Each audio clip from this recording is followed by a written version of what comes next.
오늘 읽은 잠언 3장 1절에서 10절 말씀, 아마도 우리 교우들이 가장 좋아하는 말씀 가운데 하나가 아닌가 이렇게 생각합니다. 오늘 저는 이 말씀을 중심으로 해서 하나님과 사람 앞에서 인정을 받으라, 이런 제목으로 말씀을 하고자 합니다. 이 잠언 말씀을 쓴 사람은 솔로몬이라고 하는 이스라엘의 3대 왕이었습니다. 그가 즉위했던 기간은 BC 971년에서 931년까지 약 40년간을 이스라엘을 다스렸습니다.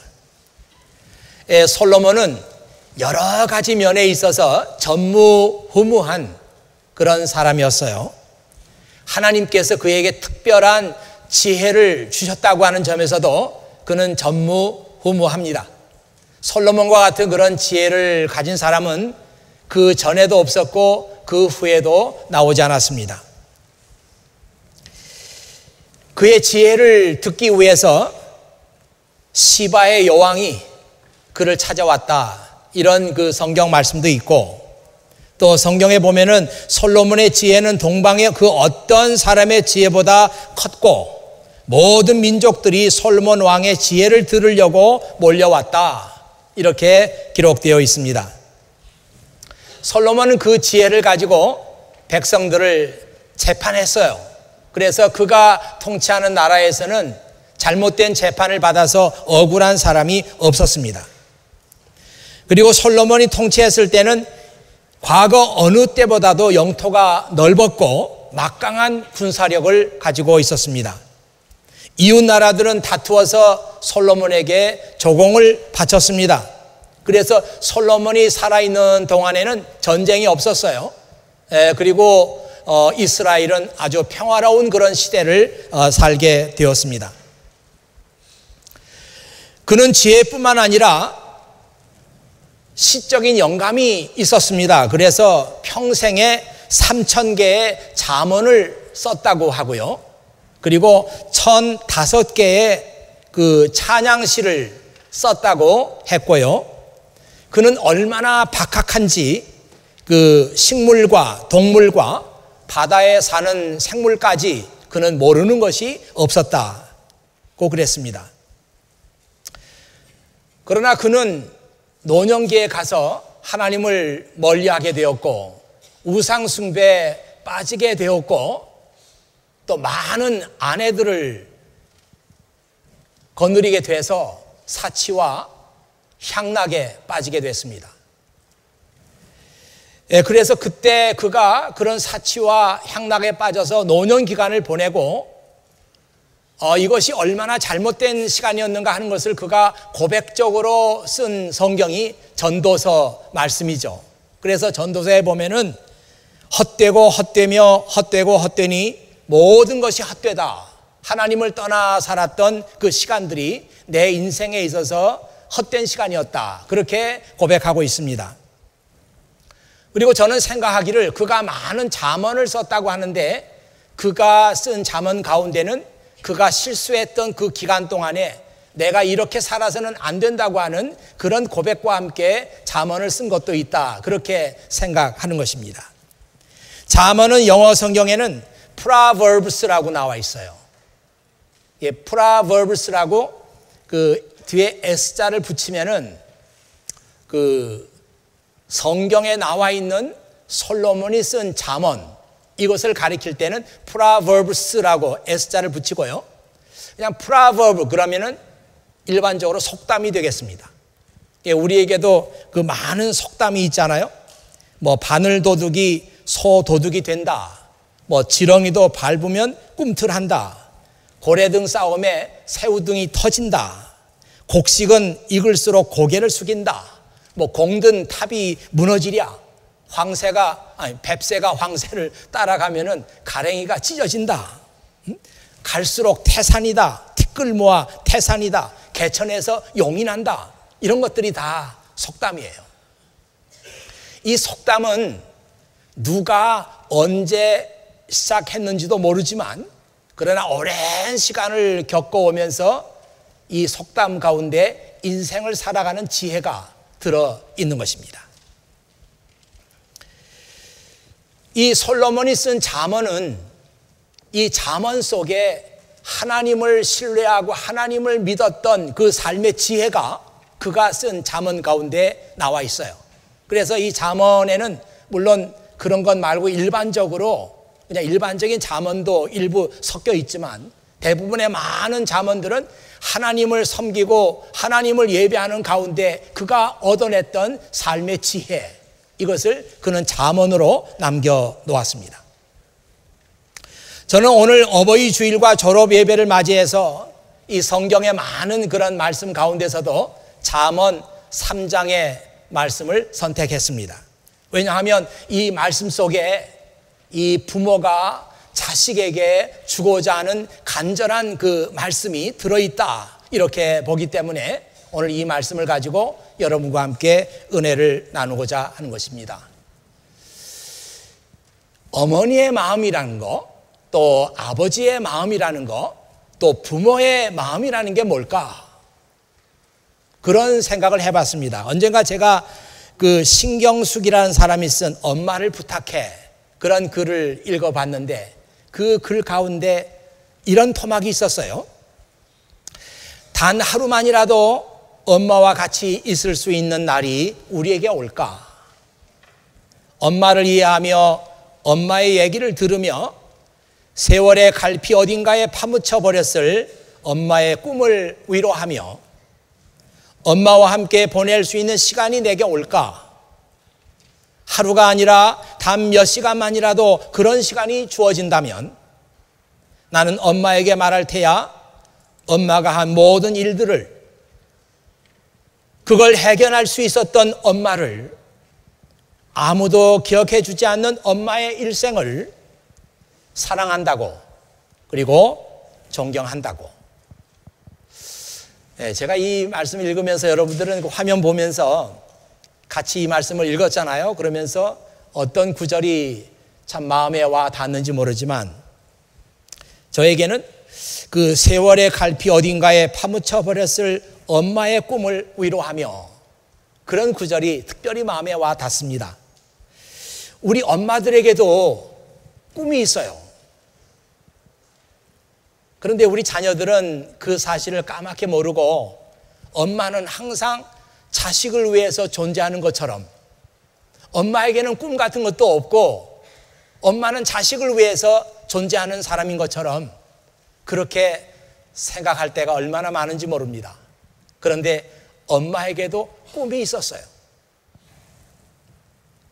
세월의 갈피 어딘가에 파묻혀 버렸을 엄마의 꿈을 위로하며, 참 이 말씀이 너무 그 가슴에 와 닿았습니다.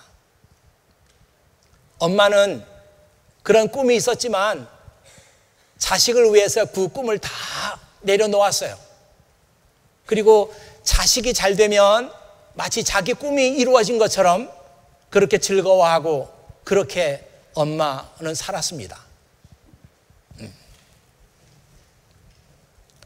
오늘 저는 자식을 위한 우리 엄마의 마음, 우리 아빠들의 마음이 오늘 잠언에 나오죠. 너는 성실과 사랑을 절대로 버리지 마라. 그리고 그것을 내 목에 걸고 내 마음판에 잘 새기라.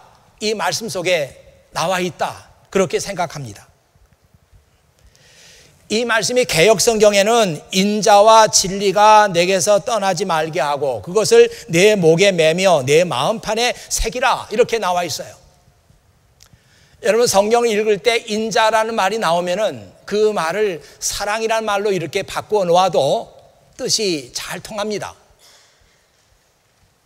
인자와 진리, 사랑과 진리 이렇게 바꾸어 놔도 되죠. 사랑과 진리, 사랑과 진실, 사랑과 충성, 사랑과 정직 다 같은 의미입니다. 이것을 내 목에 메고 내 마음판에 새기라. 제일 먼저 나오는 것이 사랑이에요. 이 솔로몬이 자기 자식에게 남기고 싶었던 말, 너는 결코 사랑을 잊어버려서는 안 된다. 이 사랑은 물론 하나님께 대한 사랑, 사람에 대한 사랑 다 포함되는 말씀이죠. 그러나 특별히 여러분에게 강조해서 말씀드리고자 하는 것은 사람에 대한 사랑입니다. 언젠지 모르지만 우리들이 사는 이 사회는 사랑을 잃어버린 세상이 되고 말았습니다. 다른 사람을 사랑하기보다는 자기 자신밖에 모르는 그런 이기적인 세상이 되고 말았어요. 내 주변에 있는 모든 사람들은 나와는 경쟁 상대자입니다. 짭을 얻기 위해서도 다른 사람들과 경쟁을 해야 되고 그 사람들을 이겨야 내가 살 수 있는 그런 세상으로 우리는 인식을 하고 있습니다. 그런데 오늘 성경 말씀 보면 아니다. 너는 어떤 경우에도 사람에 대한 사랑을 포기해서는 안 되고 사람에 대한 사랑을 버려서도 안 된다. 이렇게 우리에게 가르치고 있습니다. 옆에 있는 사람은 누군가? 내가 사랑해야 할 대상입니다. 옆에 있는 사람은 누군가? 내가 외로울 때 손을 잡아줘야 할 사람이고, 옆에 있는 사람은 누구인가? 나의 좋은 것을 함께 나눠야 할 사람이라고 성경은 우리에게 가르치고 있는 것입니다. 오늘 졸업하는 여러분뿐만 아니라 오늘 예배에 참석한 여러분 모두에게 제일 먼저 이 잠언 3장 1절 말씀을 빌어서 제가 부탁드리고 싶은 것은 언제 어디서든지 어떤 자리에서든지 어떤 상황에서든지 사람에 대한 사랑을 버리지 말라. 이것을 내 목에 매라. 목에 매라고 하는 것은 기억하라는 것입니다. 잊어버리지 말라는 것입니다. 이 사람들은 뭔가 좀 이렇게 잊어버리기 쉬운 게 있으면 목에 매는 습관이 있어요. 예전에 그 셀룰라 폰이 처음 나왔을 때 사람들이 다 목에다 걸었어요. 한번 그때 한국에 나가 보니까 뭐 애들이나 어른이나 할 것 없이 전부 다 목에다가 이 폰을 걸고 있어요. 뭐 자랑도 좀 하고 싶었겠지만 그래도 잊어버리면 안 되니까, 또 편리하니까. 얘뿐만이 아니죠. 사람들은 잊어버리기 쉬운 것을 목에 거는 습관이 있습니다. 안경 잘 잃어버린 사람이 있어요. 그런 사람들 되게 목에다 걸고 다닙니다. 그럼 잊어버리지 않아요. 군인들도 자기 그 아이덴티피케이션, 아이디를 그 목에 이게 줄로 메고 다닙니다. 그래서 군인이 무슨 사고가 나도 그 목에 메고 있는 그 인식표, 그것만 보면은 이 사람에 대해서 모든 걸 다 알 수 있도록 거기에 정보가 적혀 있어요. 이것처럼 내가 어디를 가든지 간에 어떤 상황 속에서도 너는 사람에 대한 사랑 잊어버리지 말라. 그렇게 지금 가리키고 있어요. 자, 두 번째 그 말씀은요, 너는 언제든지 진실해야 한다. 이 진실이라는 말은 뭐 충성이라는 말로 바꿀 수도 있고 성실이라는 말로 바꿀 수도 있습니다. 이 성실이라는 말을 그 영어에서는 sincerity라고 그렇게 말하잖아요. 보통 이제 형용사로 sincere하다 뭐 그런 얘기를 많이 하는데, 제가 사전에서 찾아보니까 이 sincere라고 하는 말이 처음 등장한 것이 1525년에서 35년 그 사이에 이 sincere라고 하는 말이 태어났다고 합니다. 그래요. 말도 그 시대에 따라서 새로운 말들이 자꾸 이렇게 생겨납니다. 그런데 sincere라고 하는 말은 1525년에서 35년에 생겨났다고 그래요. 이 말이 생겨난 것은 이탈리아에서 생겨났다고 합니다. 그게 신세루스라고 하는 그런 말로 태어난 거예요. 근데 이 신세루스라고 하는 말 속에는 세 가지 뜻이 있는데 pure, 또 clean, untainted 이런 뜻이 있다고 그래요. pure는 깨끗하다, 순수하다, 뭐 아무것도 섞이지 않았다. 또 clean은 물론 뭐 깨끗하다는 뜻이고요. untainted라고 하는 말도 오염되지 않았다, 이런 의미입니다. 제가 언젠가 이 신시어라고 하는 말에 대한 재미있는 글을 읽은 적이 있는데, 이 말이 처음 태어났을 때는 대리석을 파는 사람들이 이 말을 만들어냈다는 겁니다. 그래서 이 신시어라고 하는 말이 대리석 상인들의 입에서 나왔는데, 여러분 알다시피 대리석이라는 게 참 무르고 또 대리석이라는 게 흠이 잘 나잖아요. 그래서 깨끗한 이 대리석이 이제 값진 대리석으로 팔리게 되는데, 위에는 보면 깨끗하고 좋은데 밑에 흠집이 조금 있는 거예요. 그러면 이 대리석은 뭐 비싼 값에 팔 수가 없습니다. 그래서 이 상인들이 너무나 아까우니까 그 흠집을 메우는 거예요. 뭘로 메우는가 하면 초를 가지고 그 흠집을 이렇게 메워요. 감쪽같이 이렇게 해놓고 이 대리석은 완벽한 것입니다 하면서 비싼 값에 팔아 넘겼다는 거예요. 자꾸 이렇게 대리석 가지고 사기치는 사람들이 생겨나니까 가게들마다 우리 집에서 파는 대리석은 절대로 양초로 메우거나 그런 일을 하지 않고 우리 집에서 파는 이 대리석은 진짜입니다. 그래서 신세루스라고 하는 말이 그때 나왔다는 겁니다.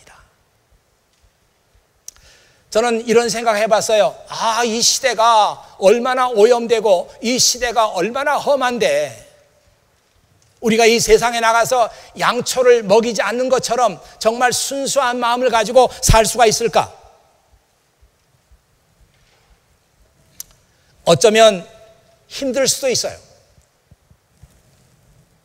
다들 그렇게 살지 않는데 나 혼자만 깨끗한 척하고 나 혼자만 정직하고 나 혼자만 뭐 신실하게 산다고 옆에 사람들이 나를 핀잔을 줄 수도 있습니다. 그러나 결국에는 성실한 사람들이 인정을 받습니다. 다 타락하고 다 오염되고 다 더러운 것 같지만 결국에는 세상 사람들이 찾는 사람이 누군가 하면은 신실한 사람이에요. 정직하고 거짓말하지 않는 사람, 이런 사람을 세상은 찾고 있는 거예요.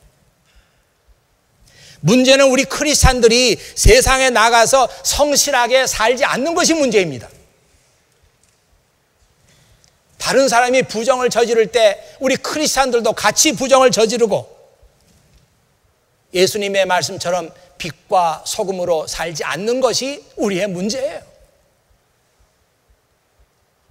저는 오늘 이 졸업 예배를 드리면서 또 이곳에 계속 남아있기도 하고, 어떤 친구는 타주로 가기도 하고 한국으로 가기도 하고 어떤 친구는 직장을 잡아서 가기도 하겠지만, 이 모든 사람들에게 오늘 성경 말씀을 빌어서 부탁하고 싶은 것은 어느 자리 어느 상황 속에서도 정직하고 성실하게 살라. 그런 사람이 인정을 받습니다. 자, 세 번째로는 항상 하나님을 신뢰하라, 그렇게 말하고 있어요. 내 자신을 믿지 말고 하나님을 믿어라, 이 말입니다. 이 말씀이 New Living Translation에 보면 이렇게 나오죠. Trust in the Lord with all your heart. Do not depend on your own understanding. 내 자신의 understanding, 내 자신의 명철, 내 자신의 이해, 내 자신의 판단, 그거 믿지 말고 하나님을 trust해라. 하나님을 믿어라. 하나님을 신뢰해라. 하나님께 의지해라. 그렇게 말하고 있습니다. 하나님을 의지하고 하나님을 신뢰하라고 하는 말은 하나님의 말씀을 믿고 하나님의 말씀을 따르고 하나님의 말씀에 순종해라. 이런 말과 의미가 같습니다. 내 자신을 의지하면은 많은 실수가 있을 것이다. 내 자신을 의지하면은 결국은 내가 후회하는 인생을 살게 될 것이다. 그러나 하나님 말씀을 의지하는 사람, 하나님 말씀을 따르는 사람은 실수가 없다. 그리고 후회하지 않는 인생을 살게 될 것이다. 그렇게 말씀하고 있어요. 네 번째로, 마지막으로 무슨 일을 하든지 간에 하나님의 뜻을 찾으라. 이 말씀이 New Living Translation에 이렇게 나와 있습니다. Seek His will in all you do. 내가 무슨 일을 하든지 간에 모든 그 하는 일 속에서 하나님의 뜻을 찾으라. 저는 졸업하는 여러분들에게 이 말씀을 지금 드리고 있어요. 야, 앞으로 내가 세상에 나가서 직장에 나가서 뭘 어떻게 살까? 예, 하나님의 뜻을 먼저 찾으십시오. 여러분이 하는 모든 일 속에서 하나님의 뜻은 뭔가? 하나님께서는 무엇을 원하고 계시나? 하는 것을 먼저 묻고 먼저 하나님의 뜻을 찾으라.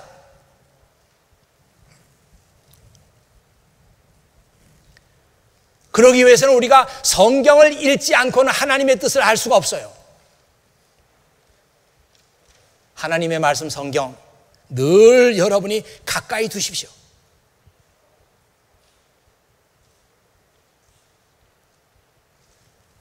하루 시작하기 전에 단 한 구절이라도 하나님의 말씀을 읽고 먼저 하나님께 기도하고 이렇게 사는 사람이 하나님의 뜻을 구하는 사람이에요. 정말 신기한 것은 우리가 하나님의 뜻을 무슨 일을 하든지 간에 먼저 찾으면 하나님께서 그 길을 보여주신다는 거예요. 그래서 이렇게 나오죠. 그러면 그분이 너의 길을 형통하게 만들어 주실 것이다. He will show you which path to take. 어떤 길을 가야 하는지, 어떤 길을 내가 선택해야 하는지 그가 보여주실 것이다.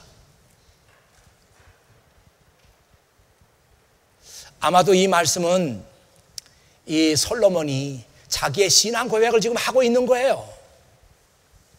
내가 먼저 하나님의 뜻을 부지런히 구했을 때 하나님께서 내 길을 인도해 주셨다.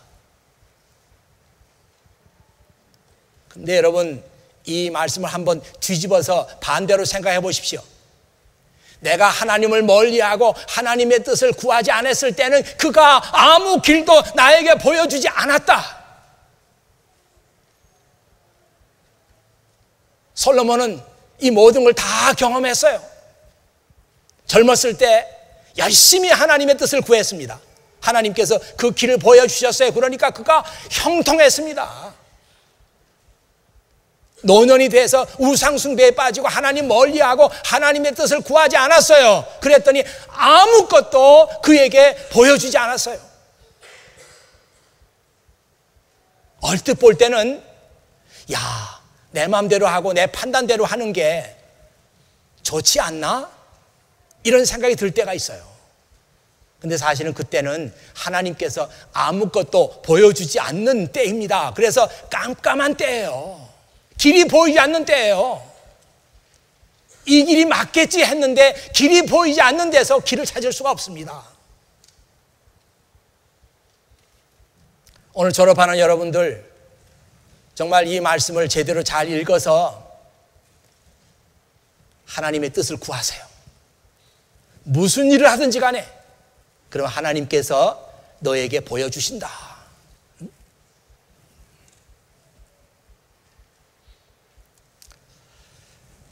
하나님께서 보여주시지 않는데 자기 마음대로 길을 가고 자기 마음대로 선택하고 자기 마음대로 결정하면 많은 실수가 나와요. 우리 인생에서 결코 후회하는 일이 생기게 됩니다. 여러분, 솔로몬 한번 보세요. 그 노년에 가서 하나님 멀리하고 하나님의 뜻을 구하지 않았을 때 그의 삶에서 어떤 일이 벌어졌는가? 아니, 왜 그 노년이 되면서 백성들에게 과중한 세금을 부과합니까? 사람들은 난리가 났어요. 이 세금 내느라고 살 수가 없습니다. 원망이 생겼어요. 왜 그래요? 판단력이 흐려졌기 때문입니다. 하나님의 뜻을 구하지 않고 사람들의 얘기를 듣고 자기 판단을 믿고 세금을 많이 걷어서 하면은 나라가 부자가 될 게 아닌가, 국방력을 더 강하게 할 수 있지 않을까, 이런 생각에서 세금을 많이 걷어들였어요. 그랬더니 백성들의 원망이 생기기 시작했고 나라가 분열되기 시작했습니다. 아니, 노년이 돼가지고 왜 토목공사에 그렇게 매달리고 있습니까? 빌딩을 짓고 길을 내고 왜 그 일을 꼭 해야 되는 거예요? 자기 업적을 내고 싶었죠. 판단력이 흐려졌습니다. 옆에 있는 충신들의 말을 듣지 않아요. 지금 백성들이 세금 때문에 죽어가고 있습니다. 원망이 대단합니다. 이거 중단해야 합니다. 말 듣지 않아요. 판단력이 흐려졌습니다. 모두가 다 하나님께 묻지 않고 자기 마음대로 결정하려고 했던 그때에 일어났던 일들을 성경은 우리에게 분명하게 보여주고 있어요.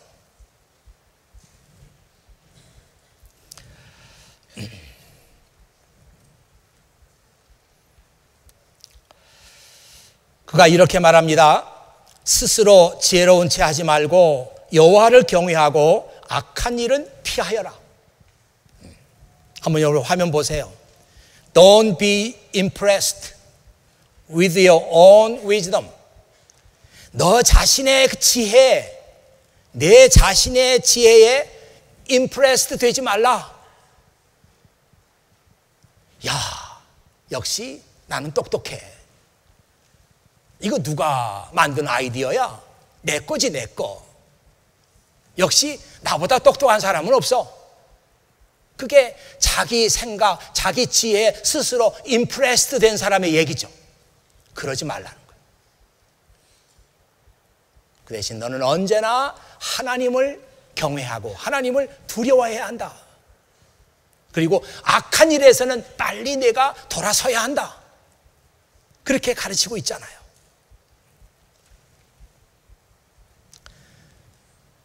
이런 사람들은 하나님께서 인정을 하십니다.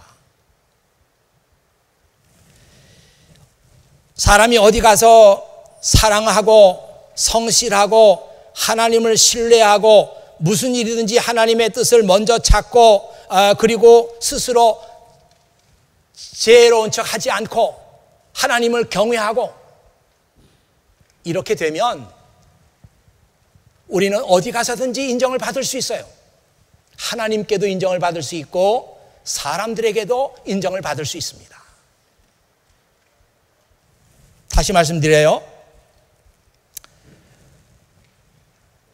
사람을 사랑하고 성실하고 하나님을 신뢰하고 무슨 일이든지 하나님의 뜻을 먼저 찾고 자기 지혜에 임프레스드 되지 않고 겸손하고 이런 사람은 성경이 뭐라 그래서 4절에 그리하면 내가 하나님과 사람 앞에서 은총과 칭찬을 받을 것이다. 저는 이 말씀을 읽으면서 깜짝 놀랐어요. 야, 이 잠언 3장 4절에서 그리하면 내가 하나님과 사람 앞에서 은총과 칭찬을 받는다. 하나님의 인정도 받을 수 있고 사람들의 인정도 받을 수 있다. 이 말을 읽으면서 깜짝 놀랐어요. 왜냐하면 이 똑같은 말씀이 누가복음 2장 52절에도 나오기 때문이죠. 이 말씀은 예수님께서 어렸을 때 어떤 모습으로 성장하셨는가 기록한 말씀이에요. Jesus grew in wisdom. 예수님께서는 지혜롭게 자라나셨고, and in stature, 키도 많이 자라셨고, 그러면서 and in favor with God and all the people, 하나님에게 페이버를 받았고 사람들에게도 페이버를 받았다. 사람들에게도 사랑을 받고 하나님께도 사랑을 받았다. 좀 더 이 말씀을 확장해서 해석하면은 예수님께서는 어렸을 때부터 하나님에게도 인정을 받았고 사람들에게도 인정을 받으셨다.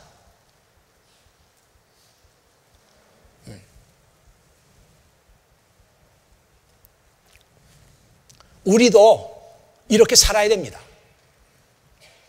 하나님께만 인정을 받는 것에 우리는 끝나서는 안 되고 사람들에게도 인정을 받아야 된다. 예수님도 그렇게 사셨어요.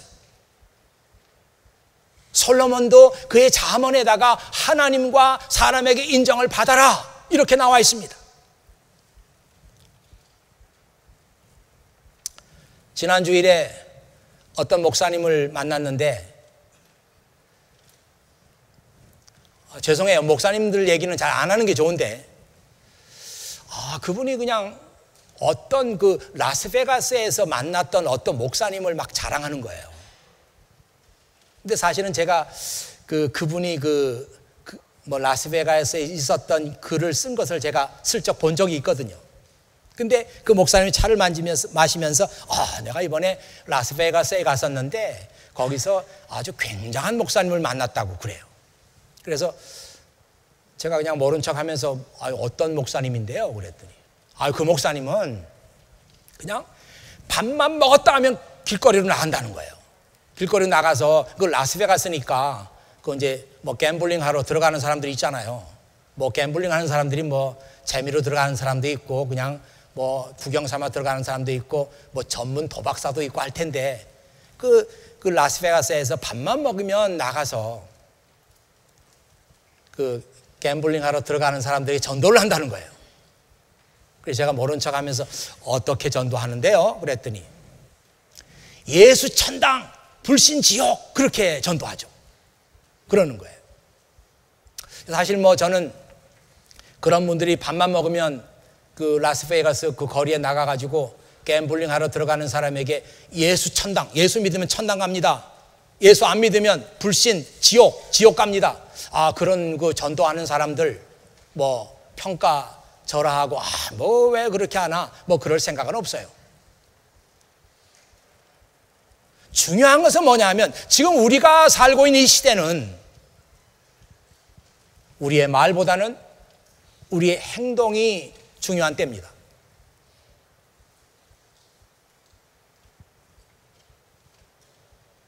우리 크리스찬들은 우리가 하는 모든 말에 대해서 행동으로 책임을 져야 되는 그런 때에 우리는 살고 있어요. 정말 그 말로 입을 가지고는 정말 좋은 얘기를 많이 쏟아놓지만 그의 삶이 그 말씀을 뒷받침해 주지 못한다면 아무 소용없습니다.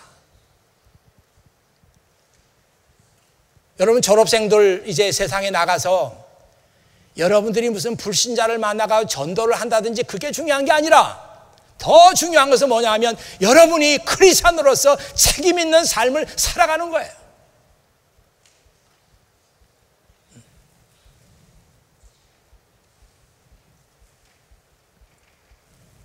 말보다는 우리의 진실한 행동과 진실한 삶의 모습이 더 파워풀한 그런 시대에 우리는 살고 있는 거예요.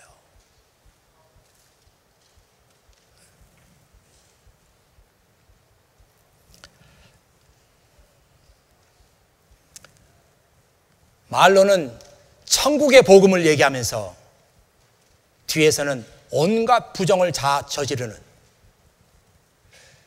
이것이 오늘 기독교의 위기를 가져왔습니다.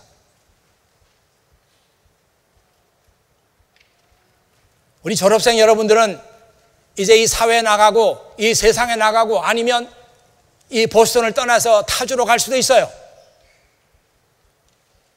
아까 장로님께서 기도하신 것처럼 우리 케임브리지 교회는 여러분의 믿음의 고향입니다.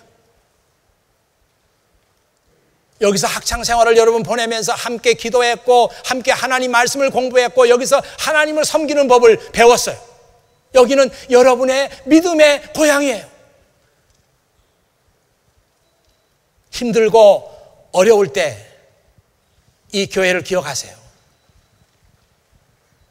힘들고 어려울 때 여러분은 여기서 함께 기도했고 함께 하나님을 섬겨갔던 그 일들을 기억하세요. 그리고 그 자리에서 일어나세요.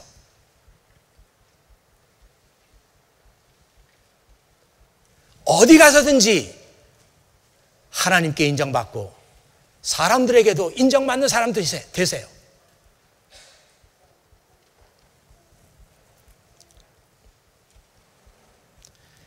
하나님을 사랑하고 무슨 일이든지 성실하게 하고 하나님을 신뢰하고 무슨 일이든지 하나님의 뜻을 먼저 묻고 그리고 하나님 앞에서 겸손하면 여러분은 하나님의 인정을 받습니다. 그리고 사람들의 인정도 받습니다.